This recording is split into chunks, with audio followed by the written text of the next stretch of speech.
Okay, recording. So can you explain what you were telling me about? Okay, so I looked at this and it was like let me see here. It was one of these was really loose. I don't know how I did that by hand, but I tightened it up. Okay. So the blades, these fan blades, which is what they are, they've got to be tightly locked into place with these square nuts right here. Right. And they can be adjusted a little bit, but I think this is probably a pretty good place for them because that's where I left it before. Okay. So what happens is when this is striking, the very last gear in the striking train pushes these fan blades around, and because they're pushing against air, Right. that resistance is enough to slow the whole thing down to a moderate speed.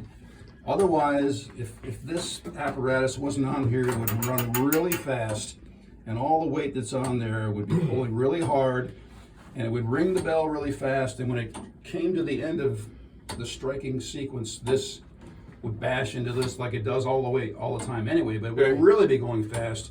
It would hit this, and eventually it would break something off. Right. And then I mean, I've seen numerous tower clocks where something failed right here. Right. And they run really fast, and they run so fast that they break something off, and then the weights just go crashing down to the floor below.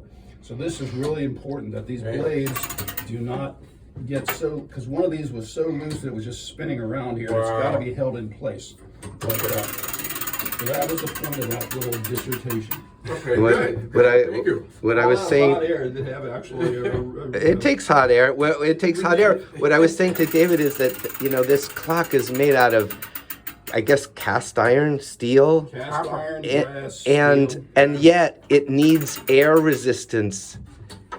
It needs air resistance the mechanism to not smash itself apart. That's right. That's exactly right. What weight oil is that, by the way? Is that whale oil? Yeah, this is we've been through all this before. I think it's Really? Yeah, well, it's like 80. It's like 80, 90, or 90, 120 gear oil. Gear oil.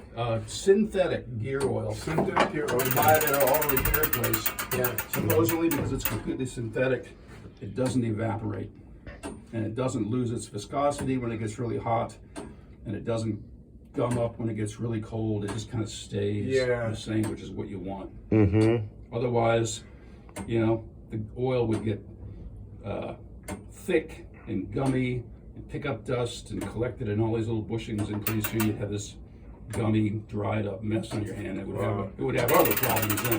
That's my fear.